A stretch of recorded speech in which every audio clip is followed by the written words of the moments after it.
Technician studio বোধহয় কখনো এরকম পরিস্থিতির সামাল দেননি। কেন দেয়নি?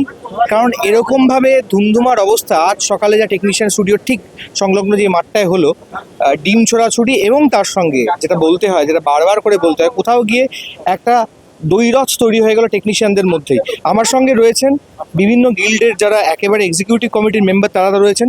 নিরুপমদার কাছে আমি প্রথম প্রশ্নটা করবো, যেটা দিয়ে শুরু করতে চাই। নিরুপমদা, তোমার নাম কালকে মেনশন করে পাপি অধিকারী বললেন পদত্যাগ করতে, এবং তার ফলপ্রসূ আজকে যেটা সকালবেলা হলো যে পদত্যাগ করতে হবে। একবার বললো যে মিটিংটা হোক, তারপরে পদত্যাগের বিষয় আসে। কিন্তু তার আগেই যে পরিস্থিতি হলো, সেরকম কিন্তু টলিউড বা টেকনিশিয়ান স্টুডিও আগেও এখন অবধি দেখেনি। কি মনে হচ্ছে পুরো বিষয়টা কোন দিকে যাচ্ছে? পদত্যাগ উনি করতে বললেন কিসের ভিত্তিতে তো আমার জানা নেই। আর বিষয়টা হচ্ছে কাউকে চোর বলা আর প্রমাণ করার মধ্যে তো পার্থক্য আছে। আজকে আমার ইউনিয়নে 267 জন মেম্বার, আর কারা আমাদের নামে বলছে, ওনাকে বোঝাচ্ছে 8 থেকে 10 জন। তো আমরা আপনাদের মাধ্যমে বার্তা দিতে চাই, যারা বিগত দিনে পোস্টার নিয়ে বলেছে হাসান বাবার গ্রেপ্তার চাই, আমরা আবার আহ্বান জানাচ্ছি, দরকার হলে আমাদের ইউনিয়নের সবার মেম্বারদের থেকে সম্মতি নিয়ে আরেকবার ইলেকশনে চলে যাব।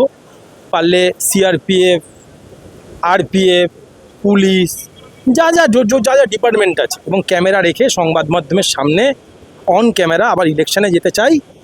ওনারা যদি আমাদের পরাস্ত করে আসে, আজকে যদি আমি দুর্নীতিগ্রস্ত হই, নিশ্চয়ই আমার মেম্বার আমাদের রাখবে না। আমরা চাই আর একটা ইলেকশন করে দেখে নিন। আমি এখনই আপনাদের লিখে যাচ্ছি, আমাদের টোটাল মেম্বার 267 জন। আমাদের যারা ভোট হবে, আমাদের জেলে যারা দাঁড়াবে, তারা 200-র নিচে কেউ ভোট পাবে না। এবং ওরা ওই জন্যই মিটিংয়ের মাঝখানে বলছে আমরা ইলেকশন চাই না, সিলেকশন চাই। তার মানে আগেই হেরে বসে আছে।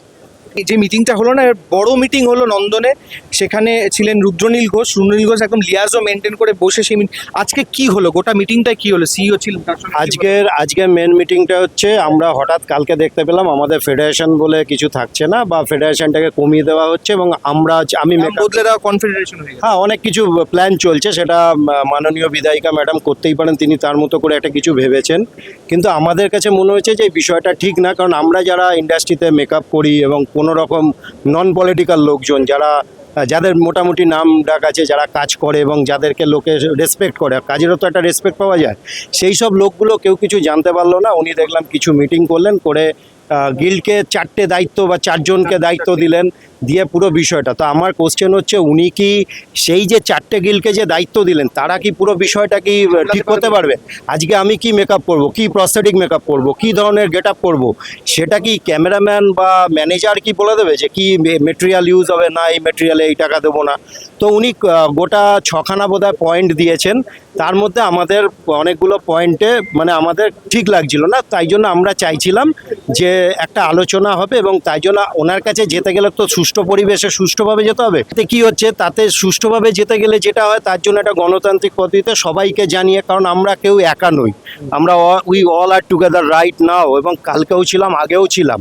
আমরা অলওয়েজ দুর্নীতির বিরুদ্ধে লড়ে এসেছি, এবং কিছু কিছু মানুষকে যারা দুর্নীতি করেছে তাদেরকে সরানোরও চেষ্টা করছিলাম।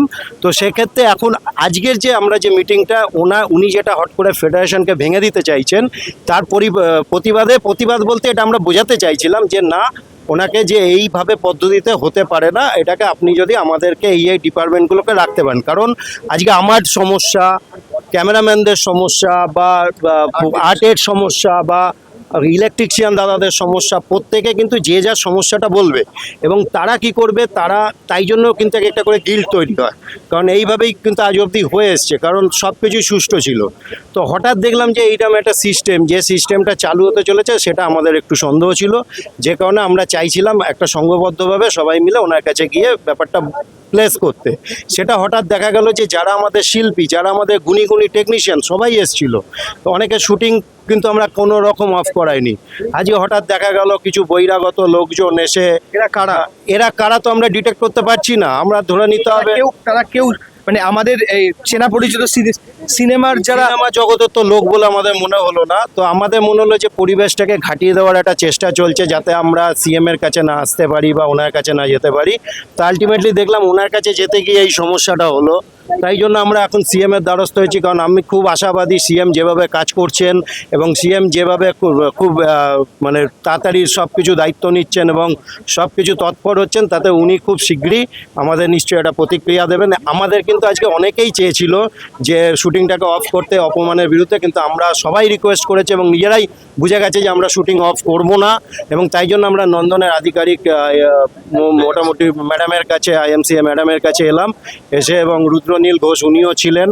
এবং এই চিঠিটার মধ্যে কি লেখা আছে একটু আমি এই চিঠিটা আমরা মুখ্যমন্ত্রীকে দিয়েছি, চিঠিটা মুখ্যমন্ত্রীর কাছে যাওয়ার জন্য আমরা অপেক্ষা করে আছি, তাই জন্য এটা একটুখানি ক্লোজ থাকাটাই আমরা মনে করছি। এটাই লেখা আছে, সমস্যাগুলোর কথা। এটা সমস্যার কথা, এবং আমরা চাইছি একজন আমাদের মাথার ওপর কেউ থাকুক, সেটা গভর্নমেন্টেরই কোনো আধিকারিক থাকুক, এবং তিনি একটা আমাদের দিক নির্ণয় করে দিক, যে দিক দিয়ে আমরা কিন্তু আমাদের নিজেদের কার্যনির্বাহটাকে শান্তিভাবে এবং টলিউডকে একদম প্রপার ওয়েতে, মানে সারা বিশ্বে যাতে টলিউড জানতে পারে। 200% আমরা পজিটিভ। আমরা সিএম এর কাছে সুস্থ পরিবেশ ফিরে পাওয়ার জন্য সিএম এর কাছে আবেদন করেছি।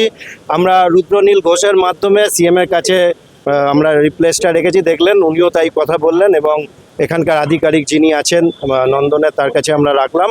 তা আশা করছি আমরা খুব শিগগিরই একটা আমি তন্ময়দার কাছে একটা প্রশ্ন নিয়ে আসবো। তন্ময়দা ব্যান্ড কালচার টলিউড দেখেছে, দীর্ঘদিন দেখেছে। গতকাল পাপি অধিকারী মঞ্চ থেকে সেই কোথাও না কোথাও সেই ব্যান্ড কালচার এবং একজন শিল্পী কিছু নাম করা ব্যান্ড করে দেওয়া, তার সঙ্গে সঙ্গে গিল্ড সংখ্যা কমিয়ে দেওয়া 26 থেকে সেখানে 3-4টে গিল্ড, বললেন যে ক্যামেরায় পার্সন যিনি ক্যামেরা করছেন তিনিই ঠিক করবেন, ইলেকট্রিশিয়ান, ট্রলি সেটিং গোটাটা। সেটা কি সম্ভব কোনোভাবে এই সময় দাঁড়িয়ে সেটা কি সম্ভব? দেখো, আমার প্রায় 30 বছর হয়ে গেছে ইন্ডাস্ট্রিতে, ঠিক আছে? তো আমি যখন ঢুকেছিলাম তখন বামফ্রন্ট সরকার ছিল, তারপর তৃণমূল সরকার এসছে, এখন বর্তমানে বিজেপি সরকার এসছে, ঠিক আছে? আমাদের কখনো মানে আমি কখনো মনে করিনি যে এরকম সরকারি হস্তক্ষেপ করবে আমাদের ফিল্ম ইন্ডাস্ট্রির উপরে, বা কেউ মানে তিলক কেটে এসে বলবে যে আমি বিজেপি হয়ে গেলাম, কাল থেকে আমি ইউনিয়ন চালাবো। এটা তো হওয়া উচিত না, কারণ আমাদের একটা বডি থাকে, সে বডিতে ইলেকশন হয়, তারপর আমরা একটা পজিশনে পৌঁছাই। আমাদের প্রতিনিধিরা যায় ফেডারেশনে, সেখানে ফেডারেশনের দায়িত্ব থাকে যে বাকি যে কাজটা চলছে যেখানে কোনো রকম সমস্যাও না হয়। কিন্তু উনি যখন এই গিলটা কমিয়ে দিচ্ছেন, আমার তো মনে হয় যে সমস্যা বাড়বে, কমবে না। দেখুন, এইটুকু প্রথম কথা হচ্ছে যে টেকনিশিয়ানদের একটা বড় অংশ তারা টেকনিশিয়ান স্টুডিও তথ্য সংস্কৃতি দপ্তরে সম্মানীয় মুখ্যমন্ত্রীর উদ্দেশ্যে একটা আবেদন তারা জমা দেওয়ার জন্য জড়ো হয়েছিলেন বলে খবর। এবার সেই ক্ষেত্রে কিছু বাইরের লোকজন, যাদের সঙ্গে স্টুডিও বা টালিগঞ্জের কাজের কোনো যোগাযোগ নেই, তারা এই ধরনের কিছু বিশৃঙ্খলা করে, অত্যন্ত দুর্ভাগ্যজনক। এগুলো না হলেই ভালো হতো। তারা কারা? বাকি আমাদের যারা সিনিয়র টেকনিশিয়ান, যেমন এদিকে জয়ন্তদা রয়েছেন, সোমনাথ কুণ্ডুর মতো একজন অত্যন্ত আমাদের গর্বের একজন মেকআপ শিল্পী রয়েছেন, তারাও কেউ আইডেন্টিফাই করতে পারেনি। মূল উদ্দেশ্যটা ছিল সম্মানীয় মুখ্যমন্ত্রীর কাছে কিভাবে, কোন নিয়মে আমাদের টলিউড ইন্ডাস্ট্রি চলবে সেই ব্যাপারে তাদের কিছু বক্তব্য। তো তাই তারা যখন ওখানে পারেননি, নন্দনে তথ্য সংস্কৃতির আরেকটি গুরুত্বপূর্ণ জায়গা, সেখানে তথ্য সংস্কৃতি দপ্তরে তারা তাদের যে চিঠি সম্মানীয় মুখ্যমন্ত্রীর জন্য, সেই চিঠির প্রতিলিপি তারা জমা দিলেন, এবং তারা অত্যন্ত শান্তি শৃঙ্খলার সঙ্গে সবাই মিলে একসঙ্গে যে কাজ করতে চান এবং সরকারের কাছ থেকে কোনো একটি সঠিক নিয়ম তারা যে প্রত্যাশা করছেন, সেই কথা তারা জানিয়েছেন। এবং এই ক্ষেত্রে সম্মানীয় মুখ্যমন্ত্রীর তরফ থেকে যে বার্তা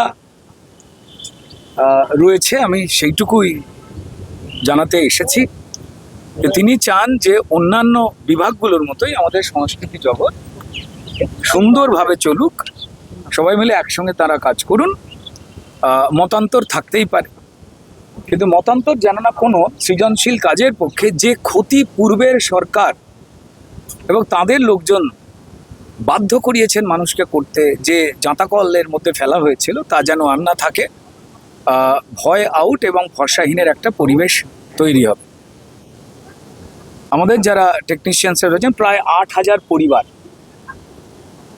বিভিন্ন দিক থেকে নানান আলোচনার মধ্যে একটা কনফিউশন তৈরি হয়েছে তাদের কাছে, তাদের যা বক্তব্য অনুযায়ী, যে কিভাবে তারা চলবেন এবং তারা সরকার যেভাবে শিল্প জগৎ বিশেষ করে টলিউড ইন্ডাস্ট্রিকে যে নিয়ম নীতির মধ্যে চালাতে বলবেন, যা আবার টলিউডের গরিমাকে গড়ে তোলে, আমাদের আর্টিস্ট, টেকনিশিয়ানস, প্রডিউসার বা বাকি অন্যান্য ডিরেক্টর তাদের মধ্যে একটা সুসম্পর্ক গড়ে ওঠে, সেই বিষয়েরই দাবি তারা জানিয়েছেন। কারুর বিরুদ্ধে কোনো কমপ্লেন তারা করেননি। যা সিদ্ধান্ত নেবার সেটা সম্মানীয় মুখ্যমন্ত্রী এবং তথ্য সংস্কৃতি দপ্তর নেবেন। আমাদের কারুর ওপরে ব্যক্তিগতভাবে যে কোনো কারণেই হোক না কেন মান অভিমান থাকতে পারে, কমপ্লেন থাকতে পারে, সে সমস্ত অন্য বিষয়। কিন্তু ব্যান কালচারের পক্ষে কখনো পর্যন্ত আগের সরকার যে অরাজকতার পরিবেশ তৈরি করেছিল, বর্তমান সরকার আমাদের প্রিয় মুখ্যমন্ত্রী কখনো সেই বিষয়ের সঙ্গে কখনো সহমত পোষণ করেন না। তিনি চান সবাই মিলে তার যোগ্যতার বেসিসেই কাজ করবেন এবং বার্তা হচ্ছে একসঙ্গে কাজ করে। আবার বলছি যে আমাদের ব্যক্তিগত কারুর যে কোনো মতামতের জায়গা থাকতেই পারে, তারও গুরুত্ব রয়েছে, ঠিক আছে।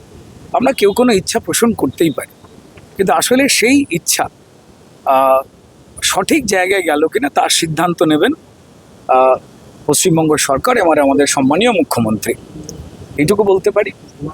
বাকি বিষয়ে যদি কোনো রকম মনে হয় যে আলাদা কোনো বিষয় হচ্ছে, সেটা দল আলোচনা করবে বা ওপরে আলোচনা করবে। সবাই চাইছেন তার নিজের মতো করে এই ইন্ডাস্ট্রির ভালো হোক, কিন্তু পূর্ণ সিদ্ধান্তটা জানাবার একমাত্র জায়গা আমাদের সম্মানীয় মুখ্যমন্ত্রী, এবং তিনি চান যে যে কোনো মূল্যে টলিউড ফিল্ম ইন্ডাস্ট্রি যে গৌরবের জায়গায় ছিল সেই গৌরবের জায়গায় ফিরে আসুক। আমাদের টেকনিশিয়ান ভাই, আমাদের যারা প্রডিউসার রয়েছেন, আমাদের যারা ডিরেক্টর রয়েছেন, আমাদের যারা শিল্পী রয়েছেন বা অন্যান্য যারা রয়েছেন, সবার একটা সহাবস্থানের মধ্যে এসে আমাদের মেম্বার সঞ্জয় গুহর উপস্থিতিতে বাইরের লোককে দিয়ে এটা করানো হয়েছিল, কিন্তু কোনো টেকনিশিয়ানের গায়ে হাত দেয়নি। আর আপনাদের মাধ্যমে একটা বার্তা দিতে চাই, এতদিন বলা হতো 26টা গিল্ড, আজকের ডেটে সকালবেলার ঘটনাটার পরে বলে দিচ্ছি আমরা একটাই গিল্ড, যেটা ফেডারেশন। আজকের আর 26টা নেই। আজকে এতদিনে যেটা হচ্ছিল, সবার মধ্যে ডিভাইড অ্যান্ড রুলস চলতো, প্রত্যেকটা গিল্ডে দুটো করে ভাগ করে দাও, তোমাকে ডাকো একে ডাকো। আজকে এই গিল্ডের সঙ্গে ওই গিল্ডের ঝামেলা, তোর দুটো লোক কমিয়ে দিচ্ছি, তোরটা বাড়িয়ে দিচ্ছি। আজকে যেটা হলো সকালবেলার ঘটনার পর, আজকে আমরা আর বলবো না 26টা গিল্ড, আমরা একটাই গিল্ড ফেডারেশন। আমরা একে অপরের পরিপূরক এবং কোনো গিল্ডের কোনো মেম্বারের সঙ্গে কিছু হলে আমরা সবাই সবার পাশে দাঁড়াবো। একটা জিনিস খেয়াল করবেন, ধরুন ও সোমনাথ কুণ্ডু, আমি হেমা মুন্সি, ও পাপিয়া চন্দ্র, সন্দীপ, সুভাষ, এদের ইন্ডাস্ট্রিতে সবাই চেন। তো যারা আজকে এসছিলেন, যদি আমাদের টেকনিশিয়ান হতো, তারা আমাদের যা সম্মান করে তাদের হাতটাও উঠবে না। পাথর ডিম তো আলাদা কথা, বুঝেছেন? শেষ যেটা জানা গেল সেটা সব থেকে গুরুত্বপূর্ণ, সেটা হচ্ছে যে এই ব্যান্ড কালচার থেকে শুরু করে এই ইট, পাথর এবং ডিম, এই গোটাটা নিয়েই যা হলো সেটা টলিউড আগে দেখেনি। এবং তার সঙ্গে সঙ্গে যে পদক্ষেপ নেওয়া হলো টেকনিশিয়ানদের তরফ থেকে, বিভিন্ন গিল্ডের যারা একেবারে এক্সিকিউটিভ কমিটির যারা মেম্বার তারা এসেছিলেন, রুদ্রনীল ঘোষ এসেছিলেন, ওনারা লিয়াজও মেনটেন করা এবং যেন মুখ্যমন্ত্রীর কাছে পুরো বিষয়টি যায় সেই ব্যবস্থার জন্য একটি খোলা চিঠি, সেই চিঠিটা আপনারা দেখলেন, সেটা দেওয়া হবে। এবং কিন্তু এই জল কতদূর এগোয়, কিভাবে এগোয়, কোন দিক থেকে এগোয়, টলিপাড়ায় কি রাজনীতিকরণ এখনও চলবে, না কোথাও গিয়ে সেটা একটা বন্ধ হবে, স্টপ গ্যাপ নেওয়া হবে, একেবারে ফুল স্টপ দেওয়া হতে পারে, সেটার তো চোখ থাকবেই। আমার সঙ্গে ক্যামেরায় রণদীপ আর আমি শুভঙ্কর দাওয়াল।